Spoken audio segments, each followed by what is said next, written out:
नमस्कार प्रिय दर्शकों, हाजिर हूं मैं आज जन्म कुंडली के त्रिक भाव से संबंधित कुछ विशेष बातें आपके सम्मुख करने के लिए।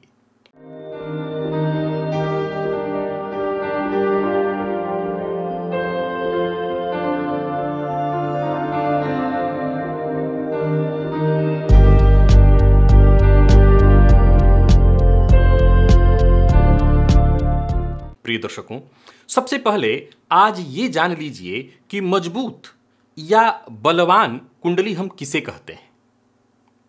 तो सबसे सरल तर्क क्या है?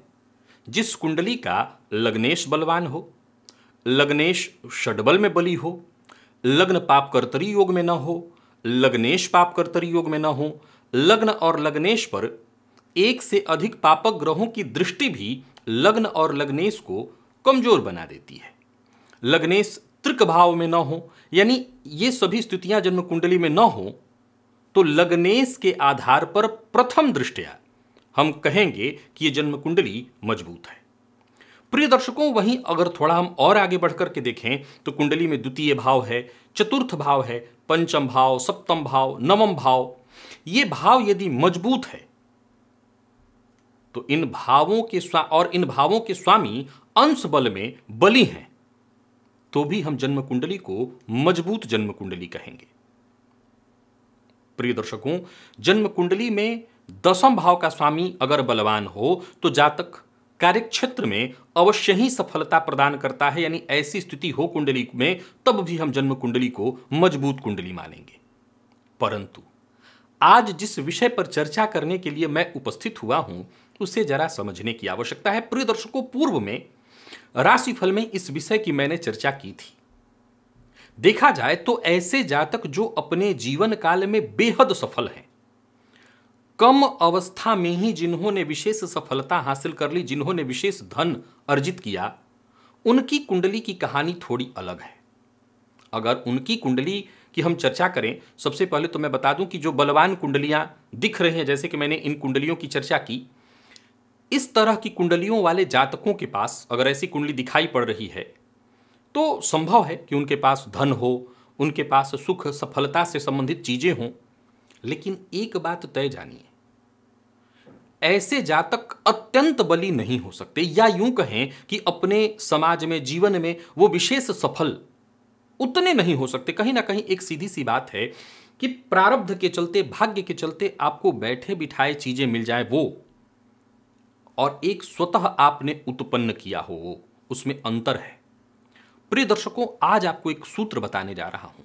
पहले तो ये जान लीजिए कि जितने भी बेहद सफल लोग हैं, आज के इस परिवेश में यदि उनकी जन्म कुंडली को देखा जाए तो कुंडली में लग्नेश के साथ साथ उनका त्रिक भाव बहुत मजबूत है। ध्यान रखिएगा, ज्योतिषीय दृष्टिकोण से देखें, वैदिक दृष्टिकोण से देखें, वैदिक ज्योतिष के दृष्टिकोण से देखें तो कुंडली के त्रिक भाव का बहुत बली हो जाना जातक के जीवन काल में संघर्ष और परेशानियों को बढ़ाने वाला है।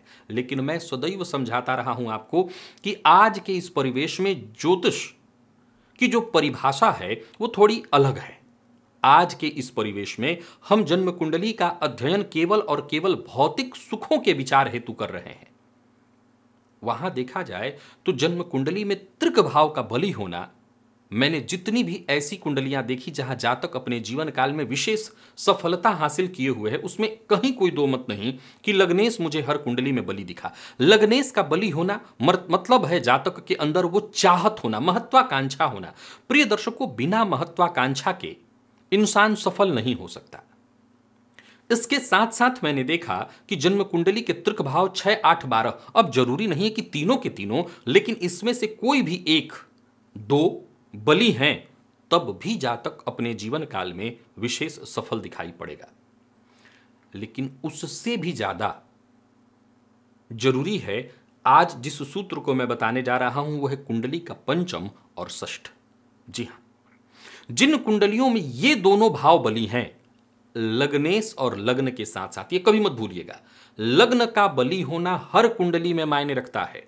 कुंडली चाहे कितनी भी बली हो, लग्नेश अगर कमजोर हो जा रहे, हालांकि इसके लिए भी सूत्र उपलब्ध है कि यदि आपकी जन्म कुंडली यानी लग्न कमजोर पड़ रहा है तो सूर्य और चंद्रमा को देख लीजिए, यानी चंद्रमा बली है या सूर्य बली है, तब भी आपको बली लग्न वाला माना जाएगा। लेकिन हमेशा ये ध्यान रखिए कि ये विकल्प है और विकल्प हमेशा कमजोर होता है। प्रथम पक्ष यही है कि लग्न बली हो, लग्नेश बली हो। प्रिय दर्शकों, लग्नेश के साथ साथ जिन कुंडलियों में पंचम और षष्ठ भाव मैंने बली पाया, ऐसे जातक अपने जीवन काल में सफलता नहीं, सफलता के उच्चतम स्तर पर मैंने उनको पाया।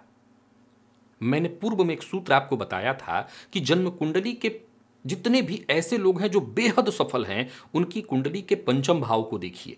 बिना पंचम भाव के बली हुए जातक बहुत सफल नहीं हो सकता। यहां एक बात और समझना है, पंचम भाव कहीं ना कहीं हमारे पूर्वजन्म का द्वार है, और ये भाव यदि बली है, इस भाव पर शुभ ग्रह की दृष्टि है, मतलब कहीं ना कहीं हमारा प्रारब्ध मजबूत ही रहा है। अब जन्म कुंडली का षष्ठ भाव कैसा है? ये हमारे लिए रोग, रिपु और ऋण का भाव है। और कमाल की बात जानिए, मान लीजिए एक ऐसा राजा, एक ऐसा सिद्धांत आपको मैं समझाने जा रहा हूं, इसको जरा समझिए। एक ऐसा राजा, एक ऐसा राज्य, जिस राज्य का राजा राज्य शत्रु विहीन हो, ऐसे राज्य के लोग सुखी हो सकते हैं, परंतु कहीं ना कहीं उनकी तलवारें जंग खाई हुई होंगी। समझिए इस बात को। अगर आपके जीवन से समस्या को हटा दिया जाए तो मानव मन कैसा है? मानव मन बेहद खुराफाती है। अगर जीवन में इंसान के कोई कष्ट या परेशानी न हो तो इंसान स्वयं अपने लिए परेशानी बन जाएगा। यह आजमा लीजिएगा, आप स्वयं अपने लिए परेशानी बन जाएंगे।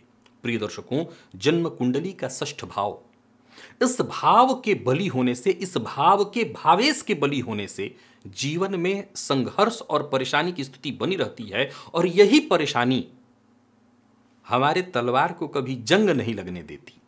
अगर ये भाव सुप्त हो जाए, आप गौर करिएगा, मैंने पूर्व में, देखिए अगर आप मेरे पूर्व दर्शक हैं, कई बार आपको मन में ये विचार उत्पन्न होता रहता होगा कि जैसे पूर्व में मैंने ये कहा कि ये भाव सुप्त है तो बहुत अच्छा है, अब मैं कह रहा हूं कि ज्योतिषीय दृष्टिकोण से देखें तो ऐसे लोग बेहद सफल होते हैं। कई बार लोग पूछते हैं कि आखिर आप कहना क्या चाहते हैं? असल में आप समझ नहीं रहे हैं। देखिए, देश काल परिस्थिति के हिसाब से जब जब वो चीजें जो लोगों की जरूरत है, मैं वो आपको आपके सम्मुख परोसता हूं। सीधी सी बात है, समझने का प्रयत्न करिए। प्रथम दृष्टया तो मेरी नजर में ज्योतिष वेद का नेत्र है, और वेद का नेत्र होने के चलते जो पाराशर ऋषि का मत है कि कुंडली के ये तृक भाव जातक को जीवन काल में परेशानी ही देते हैं। इस भाव के भावपति जिस भाव में होंगे वहां परेशानी उत्पन्न करेंगे।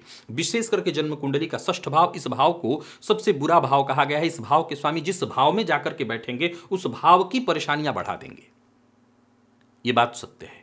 पर अब मैंने कहा कि आज के इस परिवेश से देखा जाए, जहां लोगों को धर्म से कोई विशेष लेना देना नहीं है, हमारी जो चाहत है केवल और केवल भौतिक सुखों को लेकर के है, वहां पर कुंडली का षष्ठ भाव जो रोग, रिपु और ऋण का है, विशेष करके रिपु। अब रिपु का क्या अर्थ है? रिपु का प्रथम अर्थ यही है शत्रु, लेकिन असल में देखा जाए तो यहां पर हम सबों के जीवन में एक नहीं कई तरह के शत्रु हैं। कई तरह के शत्रु हैं। हमारी चाहते ही हमारी शत्रु हैं, लेकिन ये चाहते ही अगर कुंडली का षष्ठ भाव कमजोर हो तो कहीं ना कहीं, एक बात तो मैंने पहला पॉइंट ये बताया कि जातक खुराफाती इतना मानव है कि खुद अपने लिए परेशानी खड़ा करेगा। दूसरे पॉइंट पर अगर आप जाकर के देखें, ये समझिएगा, दूसरे पॉइंट पर आप अगर जाकर के देखते हैं तो ऐसा जातक जीवन में उसकी चाहते ही समाप्त हो जाएंगी, क्योंकि महत्वाकांक्षा कहीं ना कहीं जुड़ी हुई है कुंडली के षष्ठ से। बिना संघर्ष महत्वाकांक्षा पूर्ण नहीं होने वाली, और कुंडली का षष्ठ भाव बली है तो जातक की महत्वाकांक्षा नहीं मरेगी।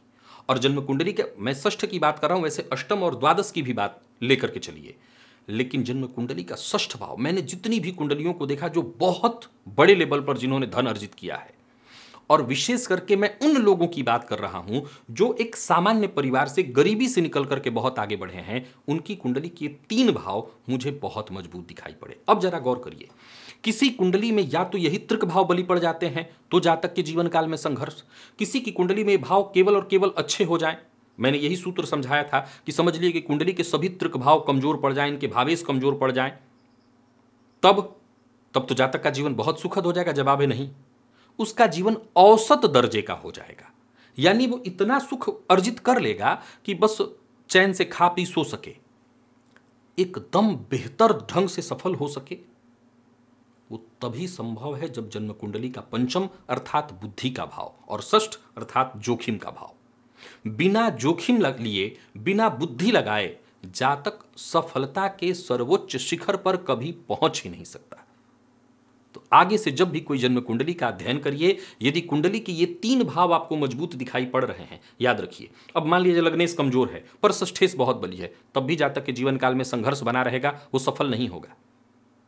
लेकिन लग्नेश बली है, पंचम अर्थात उसकी बुद्धि बहुत मजबूत है, कुशाग्र है, और षष्ठ, तो ऐसा जातक आप आंख बंद करके कहिए, करोड़पति अरबपति छोटी बात है, तुम इससे आगे की सोच सकते हो। आशा करता हूं आज का ये सूत्र आपने केवल समझा नहीं, अपनी कुंडली पर भी आजमा लीजिए। और मेरे पास कई ऐसी कुंडलियां अभी के समय में उपलब्ध हैं जिसे मैंने सुरक्षित कर रखा है कि हां, ऐसे जातक जीरो से बहुत बड़ा सफर इन्होंने तय किया।